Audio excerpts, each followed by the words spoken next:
All right, looks like it's going well. Okay, so hello everyone and welcome to session 9. This is basically brief reminders as well as giving the suggestions and options for the asynchronous method communications.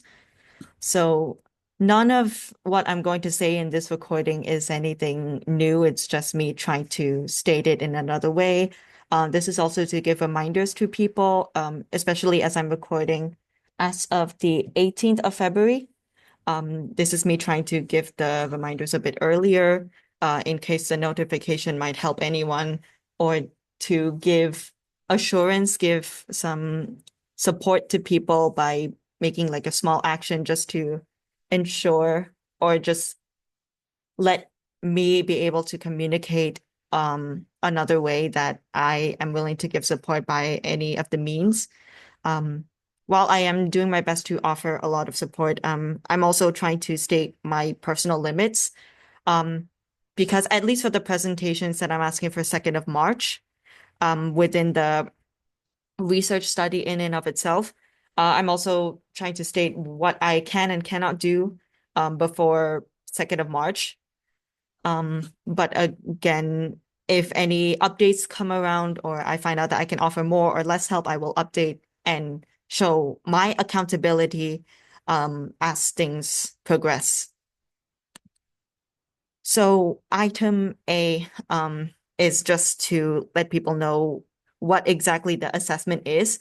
I am not doing it like a traditional or the typical institution or school-based assessment might. I'm just asking that people demonstrate in any kind of physical turn digital mode, how they want to coordinate a schedule, how they want to coordinate or plan ahead for how they want to present in any way that might help you if you want to communicate with me, the organizer of the workshop. So again, you can present it as physically or as digitally as you like.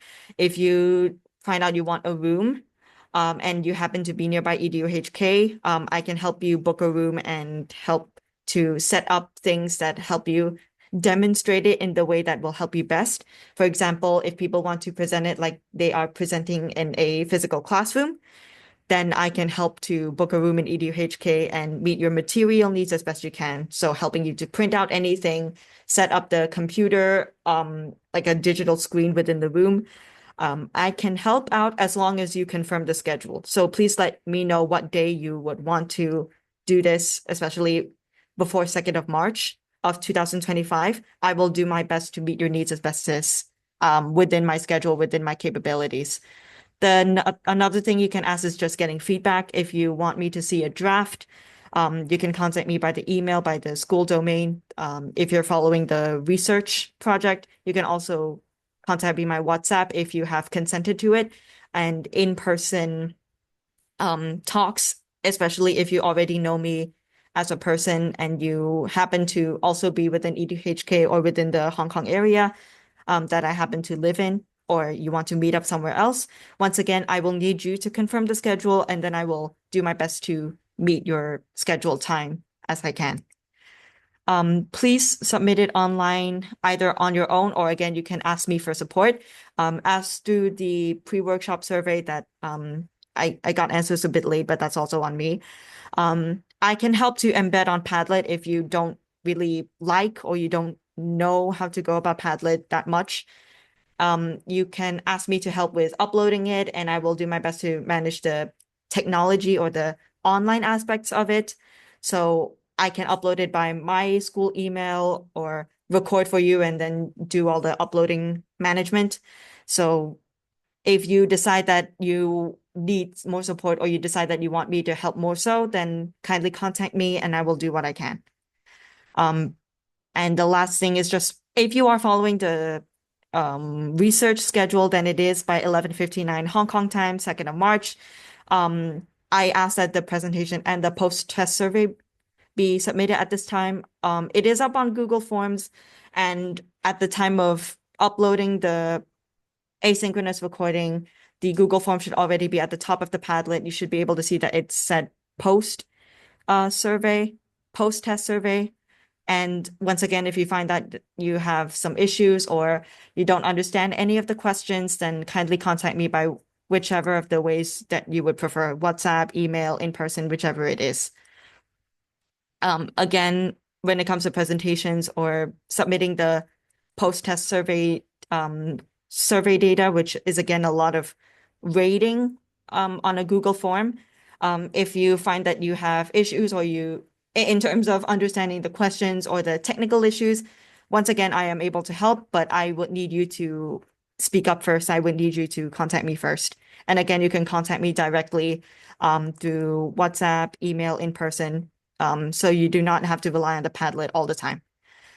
With the next recording, I am going to give an example of how the presentation can look like, just so it's another reminder of how informal this is and how I'm not really having a real rubric to this, just so it's as open and accessible to all the participants as wished.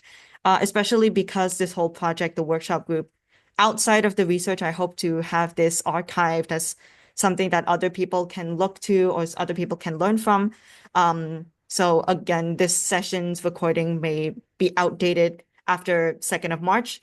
But because I am reminding people that I want to archive this afterwards, especially well after the research project has been presented to my supervisors, please note that the reason why I've kept it as general as possible, the reason why the presentation is very open and meant to be flexible is for both the participants in the research, as well as anyone else who wants to learn from this archived workshop group well after the research has been presented.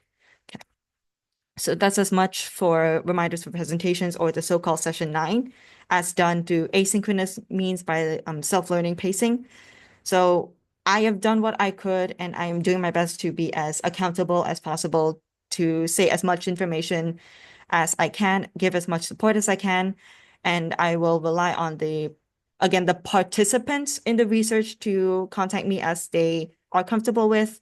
And for anyone who is viewing the workshop group after March 2nd of 2025, just so that you have at least known how the research process has been like, as accountable as possible. And hopefully this encourages you to give the presentation a try as well.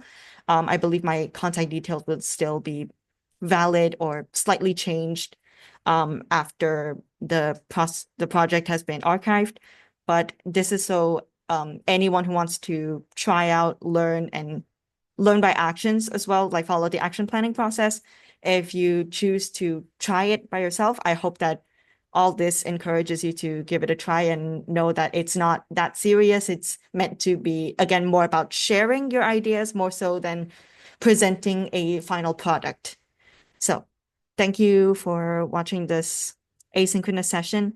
And again, I hope that ultimately this presentation is helping you to practice more, to reflect and think more about inclusive teaching, inclusive guidance, especially as people who are being trained in Hong Kong.